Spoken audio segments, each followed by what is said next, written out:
تسألون به والأرحام إن الله كان عليكم رقيبا يا أيها الذين آمنوا اتقوا الله وقولوا قولا سديدا يصلح لكم أعمالكم ويغفر لكم ذنوبكم ومن يطع الله ورسوله فقد فاز فوزا عظيما أما بعد فإن خير الحديث كتاب الله وخير الهدي هدي محمد صلى الله عليه وسلم وشر الأمور محدثاتها وكل محدثة بدعة وكل بدعة ضلالة وكل ضلالة في النار.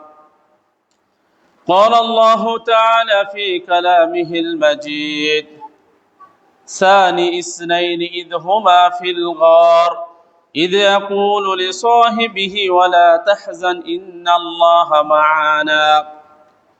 عن ابن عمر رضي الله عنهما قال: كنا نخير في زمان رسول الله صلى الله عليه وسلم فنخير أبا بكر ثم عمر بن الخطاب ثم ওসমান বিন আফফান রাদিয়াল্লাহু আনহুম। আলহামদুলিল্লাহ, যাবতীয় তারিফ, গুণগান, গুণকীর্তন, আরাধনা একমাত্র সে মহান রব্বুল আলামিনের জন্য, যে আল্লাহ রব্বুল আলামিন আমাদেরকে এই বিশ্বের বুকে সর্বশ্রেষ্ঠ জীব তথা আশরাফুল মাখলুকাত হিসেবে তিনি প্রেরণ করেছেন, এবং যে আল্লাহ রাব্বুল আলামিন পাশাপাশি আমাদেরকে সহিহ সুন্নাহ, কোরআন এবং সুন্নাহর ধারক এবং বাহক হিসাবে আল্লাহ রাব্বুল আলামিন আমাদেরকে কবুল করেছেন, এবং আজকের এই পবিত্র মসজিদে তারই ইবাদত করার জন্য সুস্থ অবস্থায় উপস্থিত হওয়ার তৌফিক দান করলেন। সে আল্লাহ রাব্বুল আলামিনের আমরা কৃতজ্ঞতা আদা করি। হৃদয়ের গহীন থেকে মুহাব্বতের সহিত, ভালোবাসার সহিত ছোট্ট একটি বাক্যের মাধ্যমে সকলে বলি আলহামদুলিল্লাহ। দরুদ ও সালাম বর্ষিত হোক সর্বকালের, সর্বযুগের সর্বশ্রেষ্ঠ মহামানব, যার অনুকরণের মধ্যে আমাদের কল্যাণ নিহিত রয়েছে, সেই বিশ্ব নেতার প্রতি আমরা সংক্ষিপ্তভাবে দরুদ পাঠ করি। সকলে বলি আল্লাহুম্মা সাল্লি আলাইহি আল্লাহুম্মা বারিক আলাইহি। সম্মানিত সমাবেত তাওহীদবাদী ভাতৃবৃন্দু, পর্দার অন্তরালে মা ও ভগ্নীগণ, আজকের এই পবিত্র জুমায় মোহাম্মদিয়া তাকওয়া জামে মসজিদে আপনাদের সম্মুখে যে বিষয়টি নিয়ে আলোচনা করার ইচ্ছা পোষণ করেছি, বিষয়টি অত্যন্ত গুরুত্বপূর্ণ। এ বিষয়ে যাতে আমি সর্বাগ্রে, সবার প্রথমে আমি আমল করতে পারি, আদর্শ গ্রহণ করতে পারি, এবং সে সাথে আপনারাও যাতে এখান থেকে আমল করতে পারেন, গ্রহণ করতে পারেন, আল্লাহ রাব্বুল আলামিন সকলকে তৌফিক দান করুন, আমিন। আজকের গুরুত্বপূর্ণ যে বিষয় সেটি হচ্ছে ইসলামে আবু বকর রাদিয়াল্লাহু আনহুর মর্যাদা এবং অবদান। আল্লাহ সুবহানাহু ওয়া তাআলা তৌফিক দান করলে এ বিষয়ে সংক্ষিপ্তভাবে আলোচনা করার চেষ্টা করবে ইনশাআল্লাহ।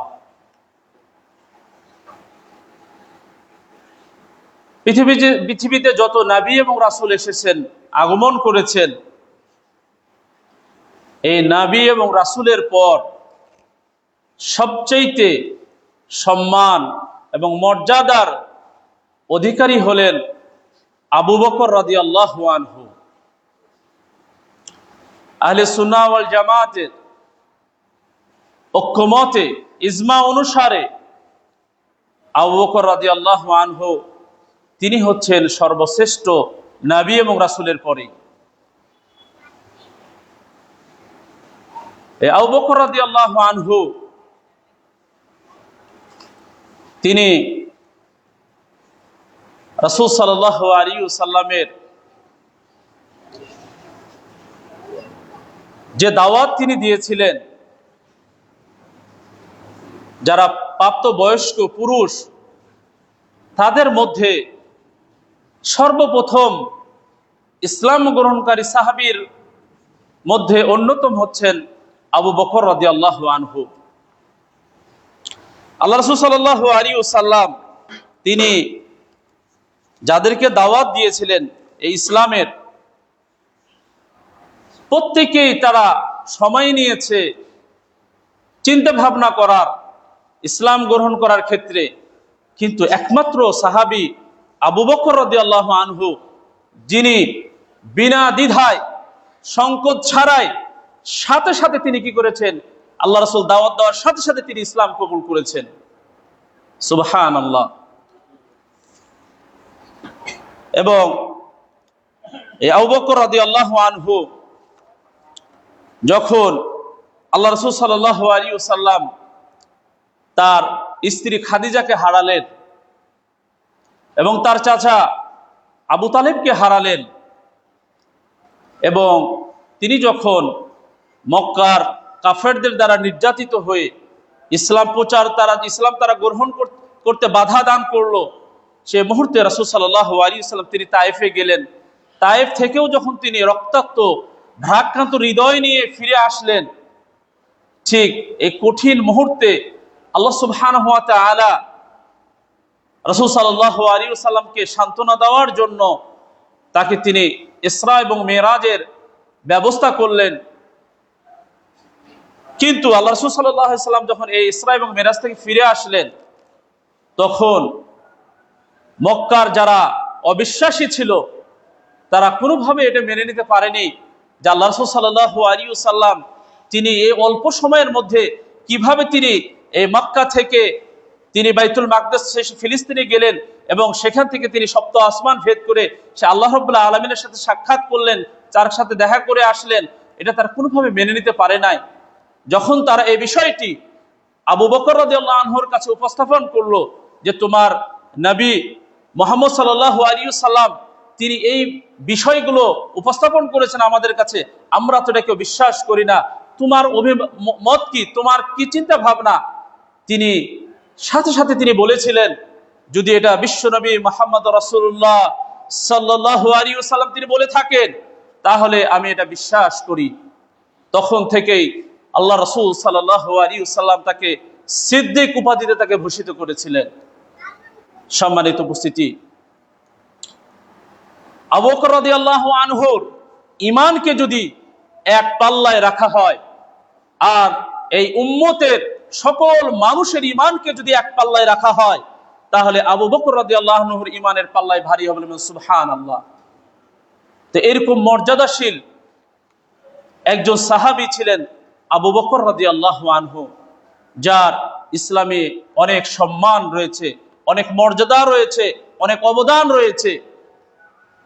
বিশেষ করে আমি আপনাদের স্মরণ করিয়ে দিতে চাই, যারা দুনিয়াতে জান্নাতের সুসংবাদ পেয়েছিলেন তাদের মধ্যে অন্যতম ছিলেন আবু বকর সিদ্দিক রাদিয়াল্লাহু আনহু।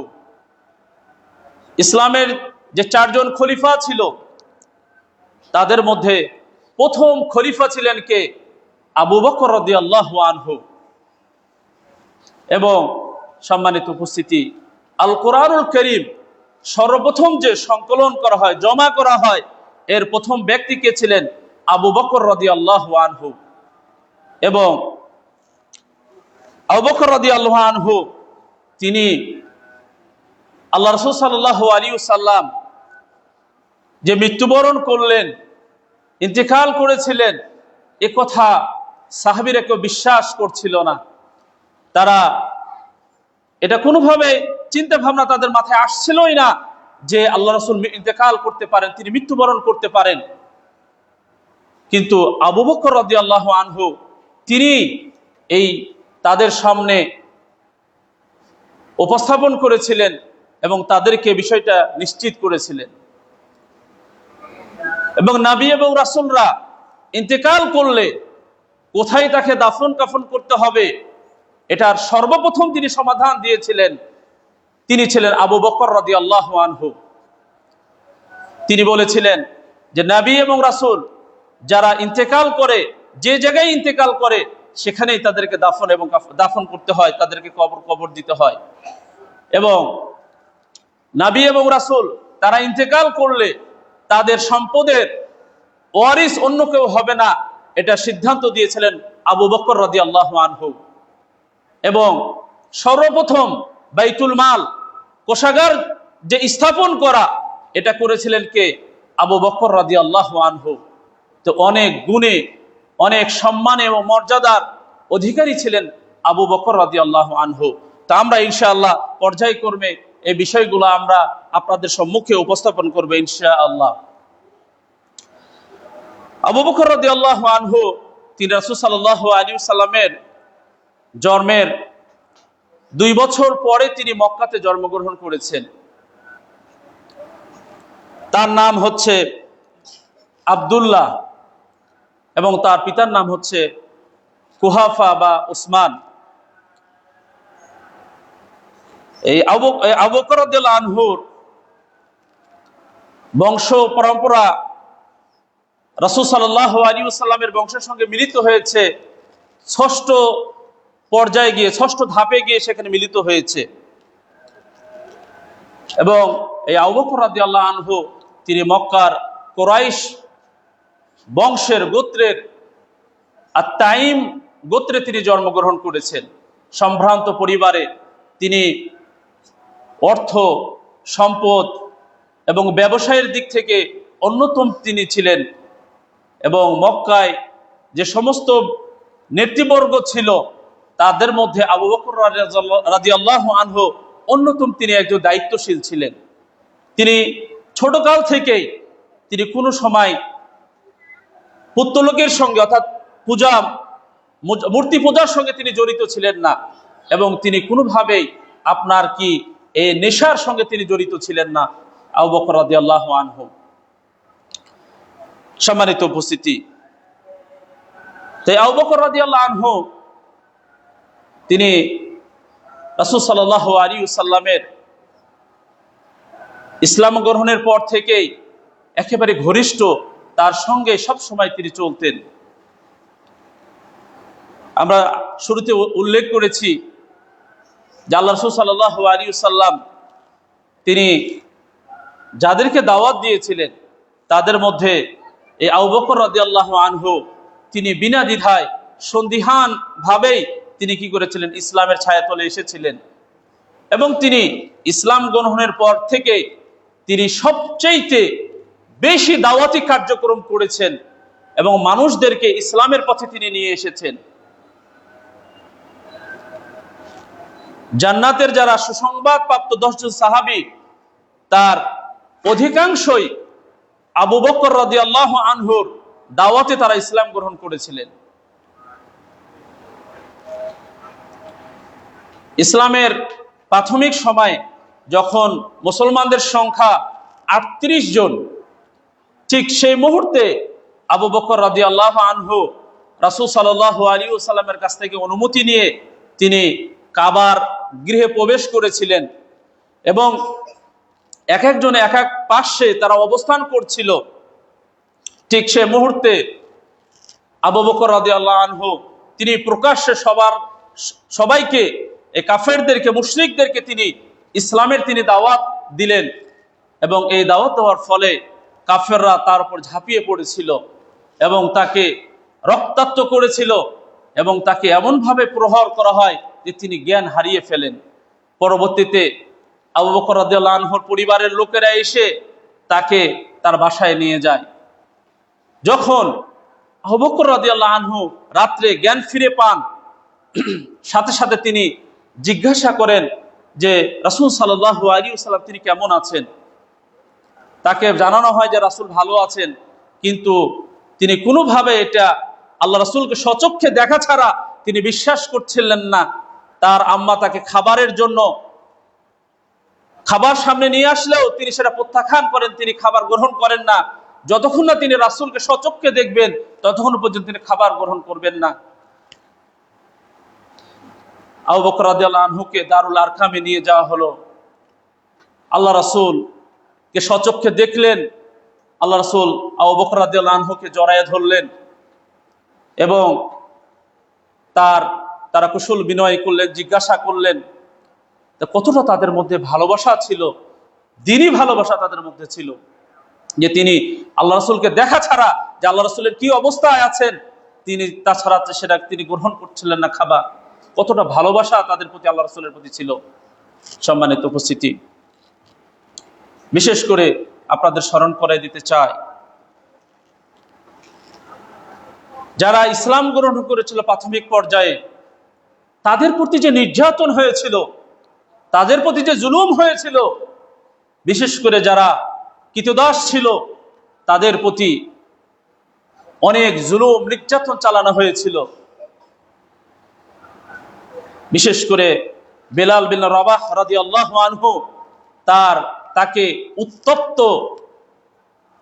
মরুর সে বালুতে তাকে উন্মুক্ত জায়গায় ফেলে রাখা হয়েছিল, তার বুকের উপর পাথর চাপিয়ে দিয়ে তাকে নির্যাতন করা হয়েছিল। তাকে বলা হয়েছিল তুমি ইসলাম থেকে ফিরে আসো, কিন্তু তিনি আহাদ আহাদ এই শব্দই তিনি উচ্চারণ করেছেন যে আল্লাহ এক এক, তারপরেও তাকে এই ইসলাম থেকে ফিরিয়ে নিয়ে আসতে পারে নাই। এইরকম যাদেরকে নির্যাতন করা হয়েছে, আবু বকর রাদিয়াল্লাহু আনহু তিনি তার সম্পদ থেকে, তিনি তার অর্থ দিয়ে এই কৃতদাসদেরকে, গোলামদেরকে তিনি মুক্ত করেছেন। এবং সম্মানিত উপস্থিতি, রাসূল সাল্লাল্লাহু আলাইহি ওয়াসাল্লাম তাকে যখন এই নির্যাতনের মাত্রা বৃদ্ধি পেয়ে যায়, তখন আল্লাহ রাসূল তাকে বলে রেখেছিলেন হয়তো আমাদের এখান থেকে হিজরত করতে হবে। তো তখন থেকেই আবু বকর রাদিয়াল্লাহু আনহু তিনি প্রস্তুতি গ্রহণ করেছিলেন। 2টি উট তিনি তখন থেকে তৈরি করেছিলেন, রেডি করে রেখেছিলেন যে কখন আল্লাহ রাসূল আমাকে বলবে আমি সেই মুহূর্তে তার সঙ্গে বেরিয়ে যাব। আবু বকর রাদিয়াল্লাহু আনহু, যেটা বললাম যে তিনি মক্কার যে নেতৃস্থানীয় ব্যক্তি ছিলেন তাদের মধ্যে অন্যতম তিনি একজন ব্যক্তি ছিলেন। তার লোকদেরকে তিনি যাবতীয়ভাবে তিনি কি করতেন, সহযোগিতা করতেন, পরামর্শ দিতেন, এবং তাদের কাছে তিনি সবার কাছে সমাদিত একজন গ্রহণযোগ্য ব্যক্তি হিসাবে কাফেরদের কাছে তিনি পরিচিত ছিলেন। তো এই নির্যাতনের ফলে আবু বকর রাদিয়াল্লাহু আনহু যখন তিনি হিজরত করার, অন্যত্র যখন আবিসিনিয়ার দিকে অনেক সাহাবী হিজরত করেছেন, বিশেষ করে ওসমান রাদিয়াল্লাহু আনহু তিনি সপরিবারে গিয়েছেন, তো তিনিও যখন এই হিজরতের মনস্থ করলেন, তখন একজন এই কাফেরদেরই একজন তিনি বলছেন যে আপনি কিভাবে এখান থেকে হিজরত করেন, আপনাকে কিভাবে তারা হিজরতে বাধ্য করে যে আপনি কি করেন, গরিবদের অসহায়দের আপনি সহযোগিতা করেন, আপনি সকলে সহযোগিতা করেন, এটা তো কোনোভাবেই হতে পারে না। তিনি তাকে ফিরিয়ে নিয়ে আসেন এবং কিছু শর্ত দিয়ে দেন যে আপনি প্রকাশ্যে দাওয়াতি কাজ করবেন না, প্রকাশ্যে সালাত আদায় করবেন না, এই শর্তে আপনি কি করেন, এই মক্কাতেই আপনি অবস্থান করেন। এটা কাফেররা মেনে নিয়েছিল, কিন্তু কিছুদিন পর আবু বকর রাদিয়াল্লাহু আনহু তিনি তার এই শর্তকে প্রত্যাখ্যান করে তিনি প্রকাশ্যে দাওয়াতি কাজ তিনি শুরু করেছিলেন।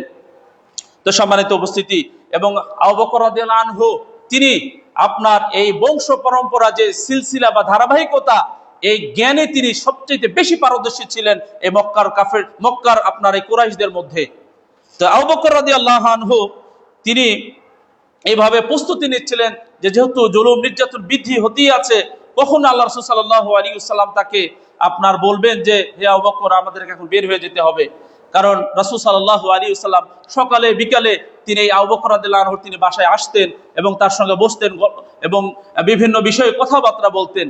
একদা আল্লাহ রাসূল সাল্লাল্লাহু আলাইহি ওয়াসাল্লাম তিনি দ্বিপ্রহরের সময় আবু বকরের বাড়িতে তিনি আসলেন। আবু বকর রাদিয়াল্লাহু আনহুর বুঝতে বাকি রইল না। তিনি বললেন, ইয়া রাসূল সাল্লাল্লাহু আলাইহি ওয়াসাল্লাম, আমাদের এখন কি করতে হবে? আমাদেরকে হিজরতের অনুমতি দেওয়া হয়েছে? আল্লাহ রাসূল বললেন, হ্যাঁ আমাদের হিজরতের অনুমতি দেওয়া হয়েছে। ঠিক সেই মুহূর্তে আল্লাহ রাসূল সাল্লাল্লাহু আলাইহি ওয়াসাল্লাম আবু বকরকে বললেন যে এখন আমাদের রেডি হতে হবে, আমাদের বের হয়ে যেতে হবে। আসমা রাদিয়াল্লাহু আনহা তিনি কিছু খাবার বেঁধে দিলেন আল্লাহ রাসূল সাল্লাল্লাহু আলাইহি ওয়াসাল্লাম এবং আবু বকর রাদিয়াল্লাহু আনহুর জন্য। সেই খাবার নিয়ে আল্লাহ রাসূল সাল্লাল্লাহু আলাইহি ওয়াসাল্লাম এবং আবু বকর তারা বের হয়ে গেলেন। দেখুন, আবু বকর রাদিয়াল্লাহু আনহু তিনি জানছেন যে আল্লাহ রাসূলের সঙ্গে হিজরত করা মানে মৃত্যুকে সামনে রাখা। তারপরও তিনি মৃত্যুকে তিনি ভয় করেননি, তিনি আল্লাহ রাসূল সাল্লাল্লাহু আলাইহি সাল্লামের সঙ্গী হতে পেরে এটাই তিনি খুশি হয়েছেন যে আল্লাহ রাসূল তিনি আমাকে তার সফর সঙ্গী হিসেবে তিনি রাখছেন। এর চাইতে বড় আর পাওনা কি হতে পারে? সম্মানিত উপস্থিতি, যখন তারা বের হলেন মক্কার অদূরেই তারা আপনার এই গারে সাওরে এসে তারা কি করলেন? অবস্থান করলেন এবং সেখানে যে সামান্য খাবার নিয়ে আসা হয়েছিল সেটা খেতেন। পরবর্তীতে আবু বকর রাদিয়াল্লাহু আনহুর ছেলে সে মাঝে মধ্যে খাবার কি নিয়ে এসে আল্লাহ রাসূলকে দিতেন। তো এই যে হিজরত, কঠিন একটা অবস্থা, আল্লাহ রাসূল সাল্লাল্লাহু আলাইহি ওয়াসাল্লাম তার প্রিয় মাতৃভূমি তিনি কি করছেন? ত্যাগ করে আসছেন দ্বীনের জন্য, ইসলামের জন্য তিনি সে ছেড়ে চলে আসছেন। সেই মুহূর্তে তিনি সঙ্গী হিসাবে গ্রহণ করলেন কাকে? আবু বকর রাদিয়াল্লাহু আনহুকে। আরো তো অনেক সাহাবী ছিল, আল্লাহ রাসূল তাদের কাউকে গ্রহণ করলেন না। আবু বকরকে কেন গ্রহণ করলেন? কারণ আল্লাহ রাসূল সাল্লাল্লাহু আলাইহি ওয়াসাল্লাম তিনি বলছেন যে আমি যদি বন্ধু হিসাবে মানে কাউকে গ্রহণ করতাম তাহলে আমি আবু বকরকে গ্রহণ করতাম, কিন্তু আমি আল্লাহ সুবহানাহু ওয়া তাআলা তাকে আমি বন্ধু হিসাবে গ্রহণ করেছি বিধায় তিনি আমার সাথী। তো এই যে আবু বকর রাদিয়াল্লাহু আনহু তিনি সদা সর্বদাই আল্লাহ রাসূল সাল্লাল্লাহু আলাইহি ওয়াসাল্লামের সঙ্গে ছিলেন। তো এই যে হিজরতের যে আপনার যে ঘটনা আপনারা সকলে জানেন যে এটা কতটা চ্যালেঞ্জিং ছিল। ওই সময় কাফেররা চতুর্পাশে তাদেরকে ঘেরাও করে রেখেছিল, এমনকি গর্তের যখন যে গুহায় তারা আশ্রয় নিয়েছিলেন এর চতুর্পাশেও আপনার কাফেররা এসে তাদেরকে খোঁজাখুঁজি করছিল। তো সেই মুহূর্তে আপনার আবু বকর রাদিয়াল্লাহু আনহু তিনি বিচলিত হচ্ছিলেন, তিনি চিন্তিত হচ্ছিলেন যে যদি তারা কাফেররা আমাদেরকে দেখে ফেলে তাহলে তারা আল্লাহ রাসূলকে তারা পাকড়াও করবে, ধরে নিয়ে যাবে। তিনি বিচলিত হচ্ছিলেন। তো সেই মুহূর্তে বিশ্বনবী মুহাম্মদ রাসূলুল্লাহ সাল্লাল্লাহু আলাইহি ওয়াসাল্লাম তিনি আবু বকর রাদিয়াল্লাহু আনহুকে অভয় দিয়ে তিনি বলেছিলেন যে কখনো নয়, তুমি চিন্তা করো না, আমরা দুইজন নয়, আমাদের সঙ্গে কে রয়েছে? আল্লাহ সুবহানাহু ওয়া তাআলা তিনি রয়েছেন। যে পবিত্র কোরআনুল কারীমের মধ্যে বলা হচ্ছে সানি ইসনাইনি ইদ হুমা ফিল গার ইদ ইয়াকুলু লিসাহিবিহি লা তাহজান ইন্নাল্লাহা মা'ানা। সম্মানিত উপস্থিতি, সূরা তাওবার 40 নম্বর আয়াতে আল্লাহ সুবহানাহু ওয়া তাআলা তিনি বলছেন যে সে ছিল দুইজনের একজন। যখন তারা গুহার মধ্যে ছিলেন তখন আবু বকর রাদিয়াল্লাহু আনহু তিনি চিন্তিত হচ্ছিলেন, তিনি চিন্তা করছিলেন। তখন আল্লাহ রাসূল সাল্লাল্লাহু আলাইহি সাল্লাম তিনি বলেছিলেন যে লা তাহজান ইন্নাল্লাহা মা'ানা, যে তুমি চিন্তা করো না, তুমি বিচলিত হও না, আমাদের সঙ্গে আরেকজন তৃতীয় জন হিসাবে কে রয়েছেন? আল্লাহ সুবহানাহু ওয়া তাআলা রয়েছেন। তো আল্লাহ রাব্বুল আলামিন তিনি কি করেছিলেন? তাদের এই হিজরতকে তিনি সফলভাবে আল্লাহ রাব্বুল আলামিন তাদেরকে নিরাপদে সে মক্কায় তিনি পৌঁছে দিয়েছিলেন। সম্মানিত উপস্থিতি, এই যে কষ্ট স্বীকার করেছিলেন কে? আবু বকর রাদিয়াল্লাহু আনহু। তো তার মর্যাদা, তার সম্মান, তার অবদান বলে শেষ করা যাবে না। ইবনে উমর রাদিয়াল্লাহু আনহু তিনি বলেন যে কুন্না নুখাইরু ফি জামানিন নবী সাল্লাল্লাহু আলাইহি ওয়াসাল্লাম, যে আমরা রাসূল সাল্লাল্লাহু আলাইহি ওয়াসাল্লামের যুগে বা সময়ে আমরা সাহাবীদের একটা মর্যাদা বা একটা সম্মান আমরা নির্ধারণ করতাম। ফানুখাইরু আবা বকর, তো আমরা সর্বপ্রথম যার সম্মান এবং মর্যাদা আমরা নির্ধারণ করতাম তিনি ছিলেন কে? আবু বকর রাদিয়াল্লাহু আনহু। এরপরে আমরা যার করতাম সুম্মা উমর ইবনুল খাত্তাব, এরপরে হচ্ছে উমর ইবনুল খাত্তাব, সুম্মা উসমান বিন আফফান রাদিয়াল্লাহু আনহুম, এরপরে হচ্ছে ওসমান রাদিয়াল্লাহু আনহুম। এর পর্যায়ক্রমে এভাবে আমরা সাহাবীদের মর্যাদা আমরা নির্ধারণ করতাম। তো সবার আগে সবচেয়ে বেশি মর্যাদা আমরা দিতাম কাকে? এটা কে বলছেন? ইবনে উমর রাদিয়াল্লাহু আনহু, যে আমরা সবার আগে আমরা মর্যাদা নির্ধারণ করতাম আবু বকর রাদিয়াল্লাহু আনহু। সম্মানিত উপস্থিতি, এরকম ভাবে অসংখ্য আপনার কি এই মর্যাদার কথা বর্ণনা করা হয়েছে। তো আল্লাহ রাসূল সাল্লাল্লাহু আলাইহি ওয়াসাল্লাম তিনি বলছেন আলাইকুম বিসুন্নতি, যে তোমাদের উচিত যে তোমরা আমার কি করবে? আমার সুন্নতকে তোমরা ধারণ করবে, গ্রহণ করবে। ওয়া সুন্নাতে খুলাফায়ে রাশিদিন আল মাহদিয়িন, আর তোমরা আমার এই হেদায়েত প্রাপ্ত যারা খলিফা রয়েছে এই খলিফার কি সুন্নাতকে তোমরা কি করবে? গ্রহণ করবে। অতএব আল্লাহ রাসূল সাল্লাল্লাহু আলাইহি ওয়াসাল্লামের কথা, কাজ, মনসম্মত যে হাদিস এটা আমাদের গ্রহণ করতে হবে। পাশাপাশি আমাদের সাহাবী, বিশেষ করে খোলাফায়ে রাশিদিন যারা রয়েছেন তারা যে আমাদের নির্দেশনা দিয়েছেন সেটাও আমাদেরকে ফলো করতে হবে। সম্মানিত উপস্থিতি, বিশেষ করে আপনাদের একটু স্মরণ করে দিতে চাই, অসংখ্য সাহাবীর মধ্যে আপনার আবু বকর রাদিয়াল্লাহু আনহুর মর্যাদা সম্মানের কথা আমরা জানলাম।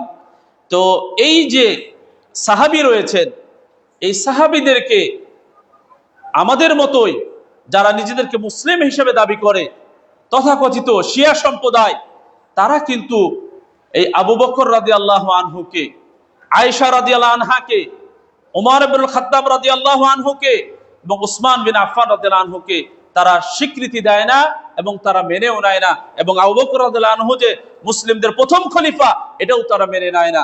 এবং তারা এই যে আল কোরআনুল কারীম যেটা আমাদের সম্মুখে এখন রয়েছে, এই কোরআনকে তারা বিশ্বাস করে না।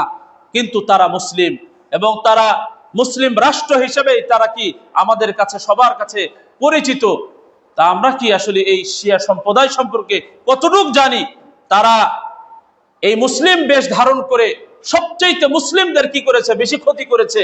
তারা আপনারা দেখেছেন এই যে বর্তমান ফিলিস্তিনে যে আপনার হত্যা হচ্ছে, নির্যাতন হচ্ছে, এর মূলে হচ্ছে এই শিয়া সম্প্রদায়। এবং সিরিয়ায় অসংখ্য আহলে সুন্নাহ ওয়াল জামাতের অনুসারীদেরকে হত্যা করেছে কারা? এই শিয়া সম্প্রদায়। এবং এই পাকিস্তান বলেন, আফগানিস্তান বলেন, এই পুরা মধ্যপ্রাচ্যকে তারা অশান্ত করে রেখেছে এই শিয়া সম্প্রদায়। আর এই শিয়ারাই তারা কি করে না? আমাদের এই প্রিয় সাহাবী আবু বকর রাদিয়াল্লাহু আনহুকে তারা স্বীকৃতি দেয় না এবং তাকে তারা গ্রহণ করে না, যার মর্যাদা, সম্মান এবং তার অবদান এত, তারপর এই শিয়া সম্প্রদায় তারা এই আবু বকর রাদিয়াল্লাহু আনহুকে তারা মেনে নিতে পারে না। অতএব আমাদেরকে এই শিয়াদের থেকে আমাদের সতর্ক এবং সাবধান থাকতে হবে। আমাদের এদেশেও কিন্তু এই শিয়াদের কার্যক্রম রয়েছে, অতএব তাদের থেকে আমাদের সতর্ক এবং সাবধান থাকতে হবে। কোনোভাবেই যাতে আমরা এই শিয়াদের ভ্রান্ত জালে আমরা নিজেদেরকে কি করে ভ্রান্ত জালে আমরা আটকে না যাই, এই বিষয়টা আমাদেরকে খেয়াল রাখতে হবে। সম্মানিত উপস্থিতি, এরকম ভাবে রাসূল সাল্লাল্লাহু আলাইহি ওয়াসাল্লাম অসংখ্য তিনি এই আবু বকর রাদিয়াল্লাহু আনহুর মর্যাদার কথা বর্ণনা করেছেন।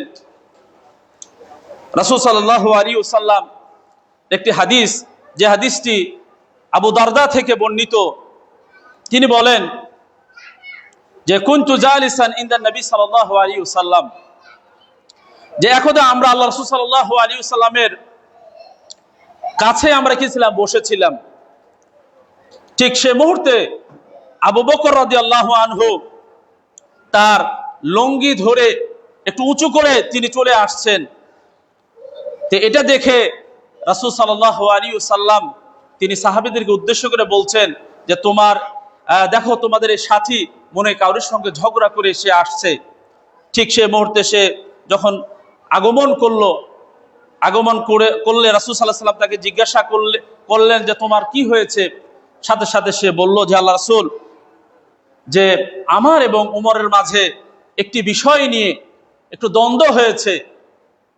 আর এই দ্বন্দ্ব হলে আমি উমরকে আমি একটু কটু কথা বলি, একটু বাজে কথা আমি বলি, কিন্তু পরক্ষণে আমি একটু অনুতপ্ত হই এবং তার কাছে ক্ষমা প্রার্থনা করি, কিন্তু তিনি অস্বীকৃতি জ্ঞাপন করেন, তিনি আমাকে ক্ষমা করেননি। একথা যখন তিনি বললেন, আল্লাহ রাসূল সাল্লাল্লাহু আলাইহি ওয়াসাল্লাম আবু বকরকে বললেন যে আবু বকর, তুমি চিন্তা করো না, আল্লাহ রাব্বুল আলামিন তোমাকে ক্ষমা করে দিবেন। হে আবু বকর, তুমি চিন্তা করো না, আল্লাহ রাব্বুল আলামিন তোমাকে ক্ষমা করে দিবেন। এই কথা তিনবার তিনি বললেন। এরপর ওমর রাদিয়াল্লাহু আনহু তিনিও পরক্ষণে অনুতপ্ত হলেন এবং তিনি পরক্ষণেই আবু বকর রাদিয়াল্লাহু আনহুর বাসায় গেলেন। তিনি তাকে পেলেন না তার বাসায়। তিনি তখন মনস্সর করলেন তাহলে আল্লাহ রাসূলের দরবারে তিনি রয়েছেন। তিনি চলে আসছেন আল্লাহ রাসূলের দরবারে। এদিকে আল্লাহ রাসূলের চোখ লাল হয়ে আছে, তিনি রাগান্বিত হয়ে আছেন। এই অবস্থা দেখেই যখন ওমর প্রবেশ করছে, তখন আবু বকর রাদিয়াল্লাহু আনহু তিনি বলছেন যে আল্লাহ রাসূল, আমি প্রথমে দোষ করেছি, আমি প্রথমে তাকে আপনার কি বাজে কথা বলেছি। মানে আল্লাহ রাসূলের রাগ দেখে তিনি একটু বলার চেষ্টা করছেন যে আল্লাহ রাসূল, আমারই দোষ ছিল। ওমর রাদিয়াল্লাহু আনহু যখন প্রবেশ করলেন, আল্লাহ রাসূল সাল্লাল্লাহু আলাইহি ওয়াসাল্লাম তিনি সাহাবীদেরকে উদ্দেশ্য করে বললেন, দেখো, তোমরা যখন সকলেই আমাকে অস্বীকার করছিলে, আমাকে মেনে নিচ্ছিলে না, ঠিক আবু বকর রাদিয়াল্লাহু আনহু তিনি আমাকে স্বীকৃতি দিয়েছেন, তিনি আমাকে গ্রহণ করেছেন, আর তোমরা তাকে কষ্ট দিচ্ছ। আল্লাহ রাসূল এই কথা বললেন। এরপর থেকে কেউ আল্লাহ কোন সাহাবী এরপরে আবু বকর রাদিয়াল্লাহু আনহুকে কেউ আর কষ্ট দেননি। সুবহানাল্লাহ। সম্মানিত উপস্থিতি, তো এরকম ভাবে অসংখ্য মর্যাদার কথা সাহাবীদের আপনার আল্লাহ রাসূল সাল্লাল্লাহু আলাইহি ওয়াসাল্লাম তিনি জানিয়ে দিয়েছেন। আরেকটা হাদিসের মধ্যে দেখুন আবু বকর রাদিয়াল্লাহু আনহুর মর্যাদার কথা তুলে ধরা হয়েছে। যে হাদিসটি বিখ্যাত সাহাবী আবু হুরায়রা থেকে বর্ণিত। তিনি বলেন যে রাসূল সাল্লাল্লাহু আলাইহি ওয়াসাল্লাম তিনি বলেছেন, যে ব্যক্তি কোনো বস্তু জোড়ায় জোড়ায় কি করবে, আল্লাহর পথে কি করবে, ব্যয় করবে, দান করবে, সে ব্যক্তি সেটা জান্নাতে যাবে। আর এটা কতই না কল্যাণকর কাজ। এবং তিনি বললেন, যে ব্যক্তি আপনার কি করবে, সালাত আদায় করবে, তাকে সালাতের বাব দিয়ে আহ্বান করা হবে। এবং যে ব্যক্তি আপনার কি করবে, জিহাদ করবে, মান কানা মিন আহলিল জিহাদ দুইয়া মিন বাবিল জিহাদ, যে ব্যক্তি জিহাদ করবে তাকে জিহাদের বাব দিয়ে আহ্বান করা হবে। তেমনি ভাবে বলা হচ্ছে আপনার যে ব্যক্তি সাদাকা করবে তাকে সাদাকার বাব দিয়ে আহ্বান করা হবে। যে ব্যক্তি সিয়াম পালন করা হবে তাকে বাবুর রায়্যান দ্বারা কি করা হবে, আহ্বান করা হবে। তেমনি ভাবে আবু বকর রাদিয়াল্লাহু আনহু তিনি এই মুহূর্তে বললেন যে আল্লাহ রাসূল সাল্লাল্লাহু আলাইহি ওয়াসাল্লাম, যদি কাউকে একটি দরজা দিয়ে আহ্বান করা হয় সেটাই তো তার জন্য কল্যাণকর। তো এমন কি কোনো ব্যক্তি আছে যাকে জান্নাতের প্রতিটি দরজা দিয়ে, প্রতিটি বাব দিয়ে আহ্বান করা হবে? আল্লাহ রাসূল সাল্লাল্লাহু আলাইহি ওয়াসাল্লাম তিনি বললেন যে নাম আরজু আন তাকুনা মিনহুম ইয়া আবা বকরিন, যে আবু বকর আমি আশা করছি যে তুমি সেই ব্যক্তি যাকে তোমার জান্নাতের প্রতিটা দরজায় তোমাকে আহ্বান করা হবে। সুবহানাল্লাহ। যে তার কতটা মর্যাদা, কতটা সম্মান ছিল। সম্মানিত উপস্থিতি, তেমনি ভাবে দেখুন রাসূল সাল্লাল্লাহু আলাইহি ওয়াসাল্লাম তার মর্যাদার কথা তিনি কিভাবে তুলে ধরেছেন। আরেকটি হাদিসের মধ্যে বলা হয়েছে আল্লাহ রাসূল সাল্লাল্লাহু আলাইহি ওয়াসাল্লাম একদা নামাজের পর সাহাবীদেরকে নিয়ে তিনি বসে আছেন। তিনি সেই মুহূর্তে বলছেন যে কে আছে আজকে তোমাদের মধ্যে আজকে কি করেছে, কোনো গরিবকে, ইয়তীমকে কি করেছে, খাদ্য দান করেছে? কে আছে তোমাদের আজকে কোনো অসুস্থ ব্যক্তির সেবা করেছে? কে আছে তোমাদের মধ্যে আজকে জানাজায় শরীক হয়েছে? এরকম ভাবে আল্লাহ রাসূল সাল্লাল্লাহু আলাইহি ওয়াসাল্লাম কয়েকটি বিষয় তুলে ধরলেন। প্রত্যেকটা ক্ষেত্রে আবু বকর রাদিয়াল্লাহু আনহু বললেন, ইয়া রাসূল সাল্লাল্লাহু আলাইহি ওয়াসাল্লাম আমি করেছি, আল্লাহ রাসূল সাল্লাল্লাহু আলাইহি ওয়াসাল্লাম আমি করেছি। সম্মানিত উপস্থিতি, আল্লাহ রাসূল সাল্লাল্লাহু আলাইহি ওয়াসাল্লাম বললেন, যার মধ্যে এতগুলো ভালো গুণ একত্রিত হবে সে অবশ্যই জান্নাতে প্রবেশ করবে। সম্মানিত উপস্থিতি, সময় একেবারে শেষের দিকে,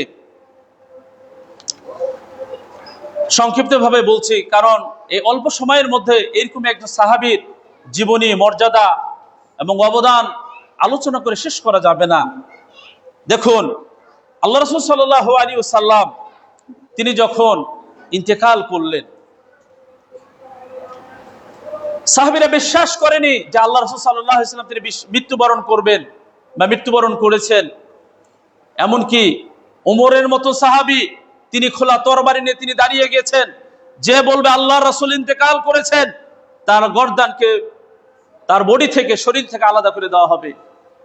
ঠিক ওই মুহূর্তে আবু বকর রাদিয়াল্লাহু আনহু তিনি ছিলেন না বাসায়, তিনি বাইরে ছিলেন। তিনি যখন সংবাদ পেলেন তিনি আয়েশা রাদিয়াল্লাহু আনহার গৃহে প্রবেশ করলেন। আল্লাহ রাসূলকে ঢাকা ছিল চাদর দিয়ে, তিনি সেই চাদরটি খুললেন এবং খুলে তিনি কপালে চুম্বন করলেন এবং বাইরে বের হয়ে আসলেন এবং এসে উপস্থিত যারা ছিলেন তাদের সম্মুখে তিনি বললেন, মান কানা ইয়াবুদু মুহাম্মাদান ফাইন্না মুহাম্মাদান ক্বাদ মাত ওয়া মান কানা ইয়াবুদুল্লাহ ফাইন্নাল্লাহ হাইয়্যুন লা ইয়ামুত। তিনি সকলকে উদ্দেশ্য করে বললেন, জেনে রাখো যারা মুহাম্মদের ইবাদত করতে, মুহাম্মদ সাল্লাল্লাহু আলাইহি ওয়াসাল্লাম তিনি ইন্তেকাল করেছেন। ওয়া মান কানা ইয়াবুদুল্লাহ, আর তোমরা যারা আল্লাহর ইবাদত করতে, ফাইন্নাল্লাহ হাইয়্যুন লা ইয়ামুত, তিনি চিরঞ্জীব, তিনি মৃত্যুবরণ করেন না। তিনি এইভাবে সকলের সামনে তিনি ভাষণ দিলেন এবং তিনি কোরআনের আয়াত তিনি তেলাওয়াত করলেন যে ইন্নাকা মাইয়াতুন ওয়া ইন্নাহুম মাইয়াতুন, যে আল্লাহ রাসূল সাল্লাল্লাহু আলাইহি ওয়াসাল্লাম, এই কোরআনে যেটা এসেছে যে হে রাসূল আপনি মৃত্যুবরণ করবেন এবং আপনার পূর্বে যারা এসেছিল তারাও মৃত্যুবরণ করেছে। এই আয়াত, আরো কয়েকটি আয়াত তিনি তেলাওয়াত করলেন। তেলাওয়াত করার সাথে সাথে উমর রাদিয়াল্লাহু আনহু তিনি বললেন যে এই আয়াত যে কোরআনে আছে আমার জানাই ছিল না। এই মুহূর্তে তিনি জ্ঞান ফিরে পেলেন এবং অন্যান্য সাহাবীরাও তাদের ভুলগুলো তারা বুঝতে পারলো। তিনি এই সমাধান তিনি দিয়েছিলেন। আরেকটি দেখুন, আল্লাহ রাসূল সাল্লাল্লাহু আলাইহি ওয়াসাল্লাম ইন্তেকাল করেছেন, এখন পরবর্তী খলিফা এই দায়িত্ব পালন করবে কে? বিশেষ করে আনসার যারা রয়েছে তারা মনে করছে যে মুহাম্মদ সাল্লাল্লাহু আলাইহি ওয়াসাল্লাম তিনি তো আমাদের এখানে এসেছিলেন, তিনি এখন ইন্তেকাল করেছেন, অতএব এটার দায়িত্ব দেখাশোনার দায়িত্ব আমাদেরই। অতএব তারা এই আনসাররা তারা তাদের পরবর্তী খলিফা নির্বাচনের জন্য তারা এক জায়গায় তারা বসে পড়েছে। বিশেষ করে আপনার সাকিফা বানি সাআদা নামক জায়গায় তারা বসে গেছে। এই খবর যখন, এর মধ্যে কিছু মুহাজির সাহাবীও কিছু ছিল, তো যখন এই সংবাদ আবু বকর রাদিয়াল্লাহু আনহুর কাছে আসলো, আবু বকর রাদিয়াল্লাহু আনহু, ওমর রাদিয়াল্লাহু আনহু, আরো কিছু মুহাজির সাহাবী তারা সেখানে একত্রিত হলেন, তারা সেখানে গেলেন এবং বিশেষ করে আবু বকর রাদিয়াল্লাহু আনহু তাদেরকে খুলে বললেন যে দেখো এই শাসন কার্য বা এই খিলাফতের দায়িত্ব মূলত এটা কুরাইশদের পক্ষ থেকে, এবং তিনি বিভিন্ন বিষয়গুলো উপস্থাপন করলেন। এরপরে আপনার তাদের মধ্যে একটি হট্টগোল বা একটু দুই পক্ষের মধ্যে কথা কাটাকাটি শুরু হলে তখন তাদের পক্ষ থেকে প্রস্তাব আসলো, আনসারীদের মধ্যে থেকে তারা বলল যে মিন্না আমির ও মিনকুম আমির, যে আমাদের মধ্যে থেকে একজন আমির থাক, আপনাদের মধ্যে থেকে একজন আমির থাক। এই হুব্বা বিন মুনজির তিনি এই প্রস্তাব দিলেন। তখন আপনার আবু বকর রাদিয়াল্লাহু আনহু তিনি বললেন লা নাফআলু মিন্না, যে আবু বকর রাদিয়াল্লাহু আনহু তিনি বললেন যে এটা কখনো হতে পারে না, যে নাহনু উমারা ওয়া আনতুম ওয়াজারা, যে আমরা হচ্ছে আমির আর তোমরা হচ্ছে ওয়াজির। তিনি সুন্দরভাবে বিষয়টি বুঝিয়ে দিলেন এবং উমর ইবনে খাত্তাব রাদিয়াল্লাহু আনহু তিনি দণ্ডায়মান হলেন এবং তিনি বললেন, আবু বকর রাদিয়াল্লাহু আনহুর মর্যাদার কথাগুলো তিনি তুলে ধরলেন যে দেখো আবু বকর রাদিয়াল্লাহু আনহু তিনি কি সিদ্দিক উপাধিতে তিনি ভূষিত হয়েছিলেন এবং তিনি সর্বাগ্যে ইসলাম গ্রহণ করেছেন এবং তিনি তার সম্পদ সবচেয়ে বেশি দিনের পথে তিনি খরচ করেছেন। তিনি যখন ইসলাম গ্রহণ করেন 40,000 দিরহাম তিনি সবকিছু কি এই দিনের পথে তিনি ব্যয় করেছেন। আল্লাহ রাসূল সেটা বলেছেন যে আমি আবু বকরের সম্পদ থেকে যতটা উপকৃত হয়েছি অন্য কারো সম্পদ থেকে এতটা আমি উপকৃত হইনি। সম্মানিত উপস্থিতি, তো ওমর রাদিয়াল্লাহু আনহু তিনি আরো বললেন, যখন হিজরত করেন আল্লাহ রাসূল আবু বকরকে তিনি সাথে নিয়েছিলেন, বেছে নিয়েছিলেন এবং আল্লাহ রাসূল সাল্লাল্লাহু আলাইহি ওয়াসাল্লাম যখন অসুস্থ হয়েছিলেন তিনি সালাতের জন্য আবু বকর রাদিয়াল্লাহু আনহুকে তিনি তার উপস্থিতিতে তিনি জীবিত থাকা অবস্থায় তাকে সালাতের দায়িত্ব দিয়েছেন। বিভিন্ন মর্যাদার যখন কথা সবার সামনে তুলে ধরলো সবাই চুপ হয়ে গেল।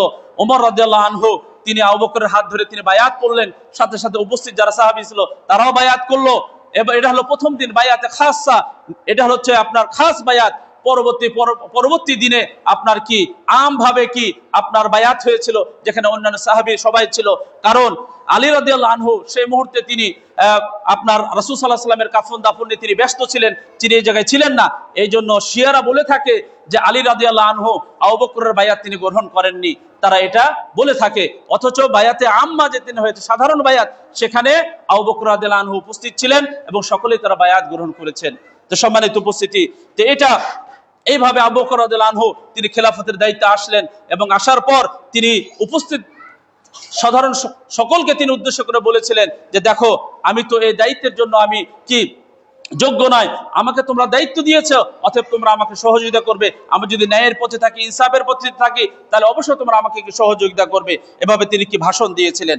তো সম্মানিত উপস্থিতি, এরকম ভাবে আপনার এই আবু বকর রাদিয়াল্লাহু আনহু তিনি তার খেলাফতের দায়িত্বে তিনি অধিষ্ঠিত হলেন। এরপর খেলাফতের দায়িত্ব আসার পর সবচেয়ে বেশি তিনি যে সমস্যার সম্মুখীন হয়েছিলেন তার মধ্যে অন্যতম ছিল আপনার যারা আপনার মিথ্যা নবীদার, আপনার ভণ্ড নবী, মিথ্যা নবী দাবিদার, এদের সংখ্যাটা সেখানে বৃদ্ধি পেয়েছিল, তাদের উৎপাত বৃদ্ধি হয়েছিল। আল্লাহ রাসূল সাল্লাল্লাহু আলাইহি ওয়াসাল্লামের মৃত্যুর আগেই এই আপনার এই ফিতনাটা দেখা দিয়েছিল, কিন্তু রাসূলের মৃত্যুর পর এটা আপনার কি বৃদ্ধি পায়। তো আবু বকর রাদিয়াল্লাহু আনহু তিনি এটাকে কঠোর হস্তে তিনি দমন করেছিলেন। সেই মুসাইলামাতুল কাযযাব এবং আসওয়াদ আনাসি তোলাইহা, এদেরকে তিনি কঠোর হস্তে তিনি দমন করেছিলেন। তেমনি ভাবে তিনি যে বাধার সম্মুখীন হয়েছিলেন সেটি হচ্ছে মুরতাদ, যারা আল্লাহ রাসূলের আপনার মৃত্যুর পর অনেকেই যারা সন্দিহান ছিল, তারা তাদের দিন থেকে তারা সদর্মে তারা ফিরে যাচ্ছিল ইসলাম থেকে। এই মুরতাদদের বিরুদ্ধে আপনার কি আবু বকর রাদিয়াল্লাহু আনহু তিনি কঠোর হস্তে তিনি দমন করেছেন।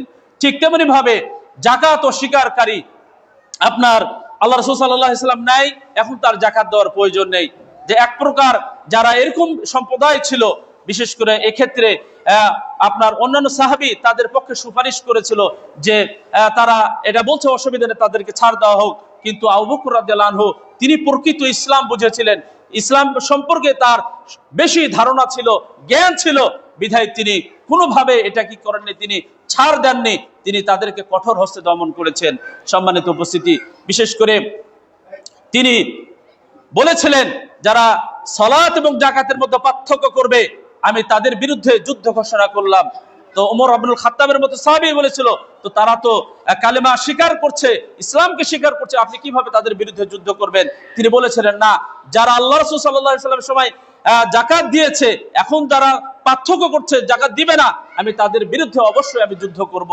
পরবর্তীতে ওমর ইবনুল খাত্তাব রাদিয়াল্লাহু সহ অন্যান্য সাহাবী তাদের মধ্যে এই ভুলগুলো ভেঙে গেছিল, তারা বুঝতে পেরেছিল যে আবু বকরের সিদ্ধান্ত সঠিক ছিল।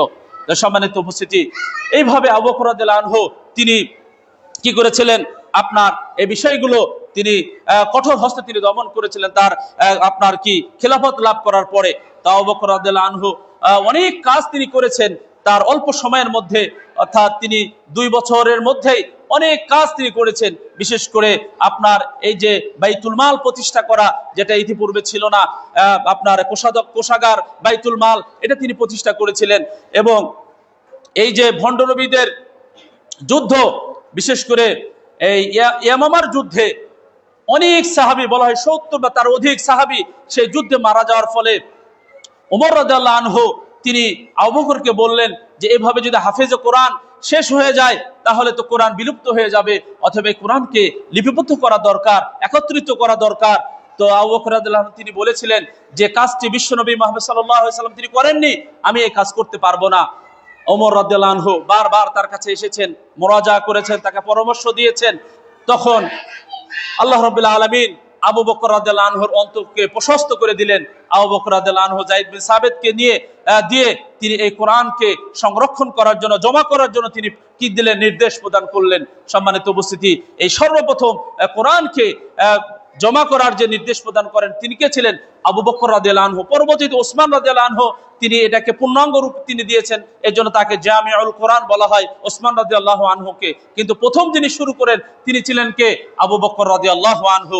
এবং আল্লাহ রাসূল সাল্লাল্লাহু আলাইহি ওয়াসাল্লামের মৃত্যুর পর এই রোমানদের বিরুদ্ধে যে সৈন্যবাহিনী প্রেরণ করার ক্ষেত্রে আপনার ওসামা বিন জায়েদকে আপনার কি আবু বকর রাদিয়াল্লাহু আনহু তিনি প্রেরণ করেছিলেন, এবং তিনি এই শাম এবং সিরিয়ার দিকে তিনি সৈন্যবাহিনী প্রেরণ করেছিলেন। তো এরকম অসংখ্য আপনার কাজ আবু বকর রাদিয়াল্লাহু আনহু তিনি করেছেন। সম্মানিত উপস্থিতি, সময় শেষ, অনেক এই বিষয়টা আসলে অনেক লম্বা এবং দীর্ঘ, আসলে এই অল্প সময়ের মধ্যে তার এই বিষয়গুলো বর্ণনা করা কোনোভাবে শেষ করা সম্ভব নয়।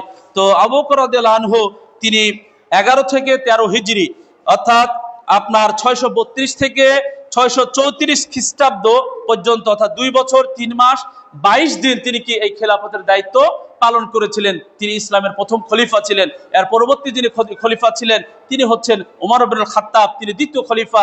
তিনি 13 থেকে 23 হিজরি পর্যন্ত তার খেলাফতের দায়িত্ব তিনি পালন করেছেন। এরপরে যিনি খলিফা হিসেবে এসেছিলেন ওসমান রাদিয়াল্লাহু আনহু, তিনি 23 থেকে 35 হিজরি পর্যন্ত তার খেলাফতের দায়িত্ব তিনি পালন করেছেন। এরপরে সর্বশেষ যে খলিফা আলী রাদিয়াল্লাহু আনহু, তিনি 35 থেকে 40 হিজরি পর্যন্ত, এই 30 বছর কি খোলাফায়ে রাশিদিনের যুগ ছিল। তো এই প্রথম খলিফা হিসাবে কে ছিলেন? আবু বকর রাদিয়াল্লাহু আনহু। তো তিনি বলছেন যে তিনি কোরআন এবং সুন্নাহর অনুসরণের ক্ষেত্রে এতটাই আল্লাহ রাসূল সাল্লাল্লাহু আলাইহি ওয়াসাল্লামকে অনুসরণ করেছে। দেখুন আপনার যে বলছে যে আমি কোনোভাবেই কোরআন এবং রাসূল সাল্লাল্লাহু আলাইহি ওয়াসাল্লাম যে কাজ করেছেন বা আমল করেছেন, এই কাজকে আমি কোনোভাবেই আমি ছেড়ে দিই না, বা ছেড়ে দিতে আমার কোনো আশা নাই, বা আমি ছেড়ে দিতে চাই না কোনোভাবেই। আমি সবসময় আল্লাহ রাসূল যে কাজ করেছেন এবং তিনি নির্দেশ দিয়েছেন এটা আমি পালন করি। কারণ আমি সবসময় সন্দিহান থাকি যে আল্লাহ রাসূল কোন কাজ বলেছেন বা আমল করেছেন, আর এটা যদি আমি ছেড়ে দিই তাহলে আমি বিপদগ্রস্ত হব এবং আমি কি সমস্যার সম্মুখীন হব। এজন্য আবু বকর রাদিয়াল্লাহু আনহু আল্লাহ রাসূলের কোনো কথাকে তিনি পরিত্যাগ করেনি, কোনো আমলকে তিনি ছাড়েননি, তিনি বাস্তবে রূপ দিয়েছেন। অতএব আমাদের উচিত হবে যে আমরা আল্লাহ রাসূল সাল্লাল্লাহু আলাইহি সাল্লামকে অনুসরণ করব এবং তার সাহাবীদের সে দেখানো পথকে আমরা অনুসরণ করব। বিশেষ করে আমরা সাহাবীদেরকে কোনো গালমন্দ করব না, কারণ আল্লাহ রাসূল সাল্লাল্লাহু আলাইহি সাল্লাম তিনি বলেছেন লা তাসুব্বু আসহাবি, যে তোমরা আমার সাহাবীদেরকে কেউ গালি দিবে না।